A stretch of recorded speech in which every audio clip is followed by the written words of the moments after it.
Hello everyone, कैसे हैं आप लोग। तो आज मैं आपके लिए लेके आई हूँ 12 टिप्स फॉर मील प्लानिंग, यानी 12 टिप्स आसान आहार योजना के लिए। हर दिन जब आप किचन में काम करने जाते हैं तो वो एक कौन सा ऐसा सवाल है जो आपको सबसे ज़्यादा परेशान करता है।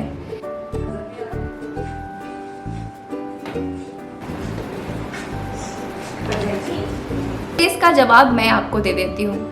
हर दिन जब सुबह सुबह मैं उठती हूँ तो मेरे दिमाग में एक ही सवाल चल रहा होता है, वो ये कि मैं खाने में क्या बनाऊँ। मील प्लानिंग या आहार योजना एक सिंपल सा तरीका है जिसके द्वारा आप आसानी से एक लिस्ट तैयार कर सकते हैं कि किस दिन आपको खाने में क्या बनाना है। इस प्लानिंग के हेल्प से आप आने वाले पूरे एक वीक या 10 दिन तक की मील प्लानिंग कर सकते हैं। किस दिन क्या खाने में बनाने वाले हैं, हमें इस सवाल का जवाब पता होता है तो ग्रॉसरी शॉपिंग बहुत आसान हो जाती है और हम पहले से चीज़ों को अरेंज करके रखते हैं। अगर हमें कुछ स्पेशल बनाना होता है तो वो लास्ट मिनट की चिक या भागदौड़ हमारी लाइफ से चली जाती है। कभी जब मैं कोई डिश बनाने जाती थी उसके सामान ख़त्म होते थे या कभी कभी सामान पड़े रह जाते थे और मैं डिश को प्रॉपर्ली मैनेज नहीं कर पाती थी। रिजल्ट बहुत सारा वेस्टेज, कभी ग्रीन वेजिटेबल्स का वेस्टेज, तो कभी कभी कुछ चीज़ें जो मैंने स्पेशल कुछ बनाने के लिए रखी है वो बस रखी हुई ही रह जाती थी। तो इस प्लानिंग से मेरी ज़िंदगी की ये सारे प्रॉब्लम्स दूर हो चुके हैं। तो आइए शुरू करते हैं।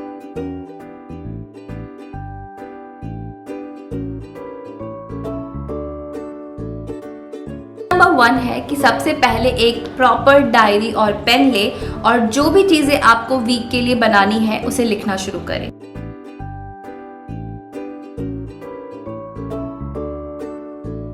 तो ये मैंने डायरी ली है और मैंने इस पे लिखा है वीकली मील प्लान। मैं इसका शॉर्ट आपको अलग से भी दिखाने वाली हूँ ताकि आप क्लोजअप से देख सके कि मैंने इसमें क्या क्या चीज़ें लिखी हैं।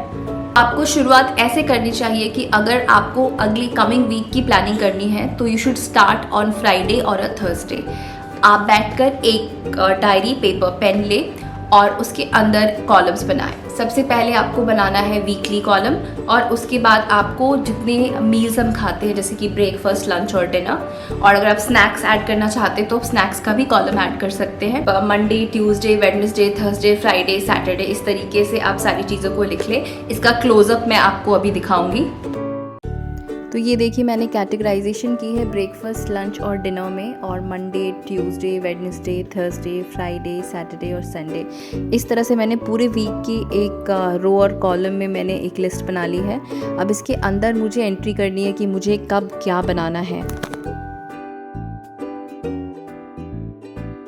तो इससे पहले कि आप ये पूरी प्लानिंग शुरू करें, मैं आपको रिक्वेस्ट करूंगी कि एक बार अपने किचन में जा करके आपके घर पे जो वेजिटेबल्स ऑलरेडी अवेलेबल हैं, जो जल्दी ख़राब होने वाले हैं, उन्हें देख लें और देख करके अपनी डायरी में एक जगह पे लिख लें।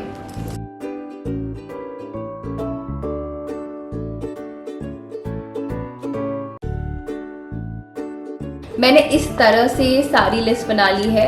ये मेरी मेन लिस्ट है कि मैं वीकली क्या बनाने वाली हूँ और यहाँ पर मैंने लिख ली कि कौन कौन सी वेजिटेबल्स या ग्रोसरी आइटम्स ऑलरेडी मेरे पास में है। न्यू लिस्ट बनाने के साथ साथ ये भी देखती हूँ कि कोई इंग्रेडिएंट मिसिंग है तो उसे टू ऑर्डर सेक्शन में नोट कर लेती हूँ ताकि इसे ऑर्डर कर सकूँ। में हम वो चीज़ें लिख लेंगे जो हमें ऑर्डर करनी है। अगर आपको कोई ऐसी चीज़ बनानी है जो कि आपके घर में अवेलेबल नहीं है तो उसे आप यहाँ इस लिस्ट में इस जगह पे लिख सकते हैं। Number 2, keep it visible and handy. इसका मतलब ये होता है कि जब आपने मील प्लानिंग कर ली है तो ये लिस्ट आपको ऐसी जगह पे रखना है जहाँ पे आप आराम से देख सके। ऐसा नहीं कि जब आप किचन में काम कर रहे हो और आपको खाना बनाना हो तो आपको कहीं जा कर के लिस्ट को लेके आना पड़े। इसकी बहुत आसान से तरीके कि आप एक लिस्ट बना के फ्रिज पे मैग्नेट की हेल्प से डाल सकते हैं, फ़ोन में फ़ोटो खींच के रख सकते हैं। स्पेशली जो चीज़ें आपको ऑर्डर करनी है या ख़रीदनी है उसकी तो फ़ोटो आपको डेफिनेटली फ़ोन में हर वक्त रखनी चाहिए ताकि जब भी आपको ऑर्डर करना हो या किसी को बताना हो कि ये लेकर के आओ, अपने हस्बैंड को बताना हो फ़ोन पे कि ये चीज़ें लेके आनी है या घट गई हैं, तो आप डेफिनेटली बता सके। और हाँ, कोई छोटी मोटी चीज़ें जैसे हल्दी, नमक मिस ना हो जाए। मील प्लानिंग आप जितनी सिंपल रखेंगे आपके लिए वो उतना ही आसान होगा। प्लीज़ आप बड़े बड़े मील प्लानर्स या ऐसी चीज़ों पे ना पैसे खर्च करें। सिंपल सी एक डायरी लें और उसमें अपनी लिस्टिंग करें।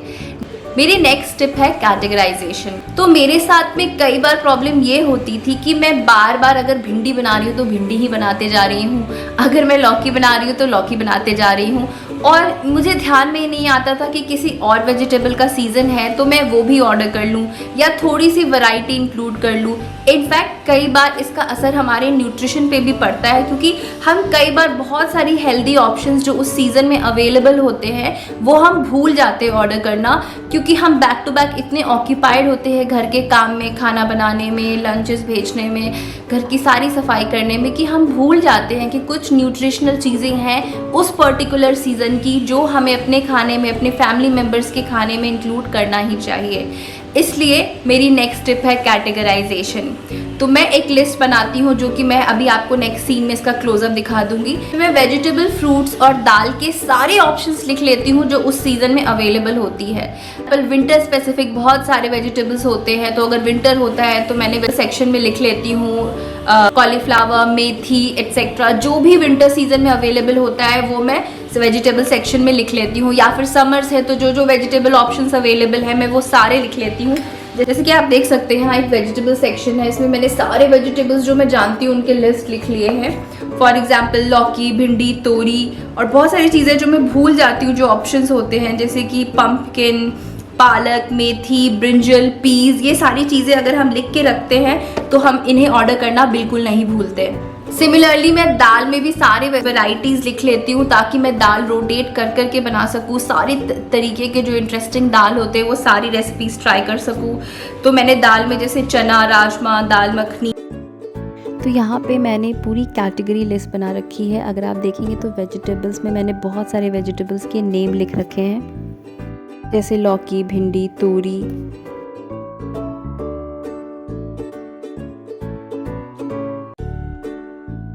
कैबेज, कॉलीफ्लावर, मेथी, पीज एट्सेट्रा।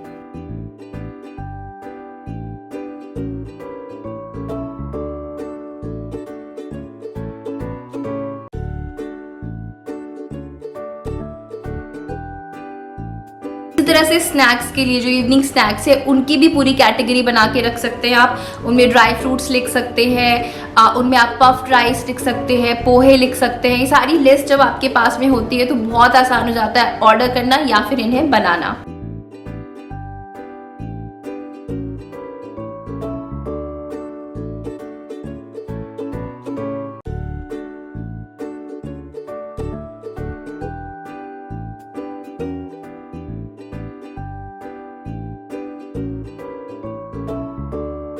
मेरी नेक्स्ट टिप है एक और कैटेगरी बनाना जो कि है रेसिपी कैटेगरी। अब मैं इसमें आपको रेसिपीज़ लिखने नहीं बोल रही हूँ। तो कई बार ऐसा होता है कि जब आप कोई वेजिटेबल ऑर्डर करते हो, जैसे कि लौकी ऑर्डर करते हो या फिर बैंगन ऑर्डर करते हो या फिर भिंडी ऑर्डर करते हो, तो आप बैक टू बैक सेम तरह की रेसिपी बनाए जाते हो। दिमाग में नहीं आता कि फॉर एग्जांपल अगर हम भिंडी बना रहे हैं तो हम भिंडी फ्राई, दही वाली भिंडी या फिर और भी तरीके की भिंडी रेसिपीज ट्राई कर सकते हैं। अगर आप ध्यान से बैठ के सोचेंगे तो आपको हर वेजिटेबल ऑप्शन की कई सारी रेसिपीज आती होंगी। तो जब हम इसकी भी एक कैटेगरी लिस्ट बना लेते हैं, यानी कि रेसिपीज कैटेगरी, तो बहुत आसान हो जाता है कि हम हर वेजिटेबल रेसिपी को बदल के बनाएं, अलग अलग डिशेस बनाएं, जिससे हमारी फैमिली भी खुश और हमें भी थोड़ा चेंज ऑफ टेस्ट मिल जाता है। तो वेजिटेबल रेसिपी कैटेगरी में आपको पूरी रेसिपी नहीं लिखनी है, बल्कि आप उस वेजिटेबल के क्या क्या ऑप्शंस होते हैं वो आपको लिखना है। तो इस सेक्शन में मैंने हर एक इंग्रेडिएंट या वेजिटेबल से बनने वाली चीज़ों का नाम लिख लिया है। जैसे लौकी सेक्शन में चना लौकी, कोफ्ता लौकी, और मैंने यहाँ बनाना वाले सेक्शन में भी कोफ्ते लिखे हुए हैं। फिर फ़िश लाइक बनाते हैं हम, एक वो लिखा हुआ है। परवल के नीचे आलू परवल या फिर परवल दो प्याज़ा, उसी तरह से भिंडी के नीचे मसाला भिंडी, दही भिंडी एट्सेट्रा। अब दिन भर किचन में लगे रहना किसी को भी पसंद नहीं है, इसलिए मेरी नेक्स्ट टिप ये है कि जब भी आप कोई प्रिपरेशन करें उसे 1+ करें। कहने का मतलब ये है कि जैसे आपने दोपहर के लिए दाल भिगोए हैं तो थोड़ी सी एक्स्ट्रा दाल भिगो लें ताकि रात को भी उस दाल का आप तड़का बना के रोटी के साथ यूज़ कर सके। यहाँ जो मैं खाने की लिस्ट प्रिपेयर कर रही हूँ उसमें आप देखेंगे कि मैं बहुत सारी चीज़ें कैरी फॉरवर्ड कर रही हूँ नेक्स्ट मील प्लान के लिए भी, ताकि जैसे अगर मैंने रात को कुछ बनाया तो वो नेक्स्ट डे मॉर्निंग में यूज़ हो जाए, या फिर मैंने मॉर्निंग में कुछ बनाया तो वो आफ्टरनून में यूज़ हो जाए। इसी तरीके से अगर आप आलू बॉईल कर रहे हैं तो थोड़ा एक्स्ट्रा आलू बॉईल करें, स्प्राउट कर रहे हैं तो थोड़ी एक्स्ट्रा दाल स्प्राउट करें। ऐसे करने से आपका बहुत सारा टाइम सेव हो जाएगा और नेक्स्ट डे की टेंशन बहुत कम हो जाएगी। तो that is all from my and. I hope आपको ये वीडियो यूज़फुल लगी होगी। अगर आपको ये वीडियो पसंद आई है तो please like this video, subscribe to my channel, और हाँ, इस वीडियो को अपने फ्रेंड्स और फैमिली से ज़रूर शेयर करना। नोटिफिकेशन बटन ज़रूर ऑन कीजिए ताकि नेक्स्ट टाइम जब मैं वीडियो डालूँ तो आपको नोटिफिकेशन चली जाए। आपसे मिलके बातें करके हर बार बहुत अच्छा लगता है। Thank you for subscribing to my channel. मिलती हूँ आपसे नेक्स्ट यूज़फुल वीडियो में, तब तक के लिए बाय बाय, नमस्कार।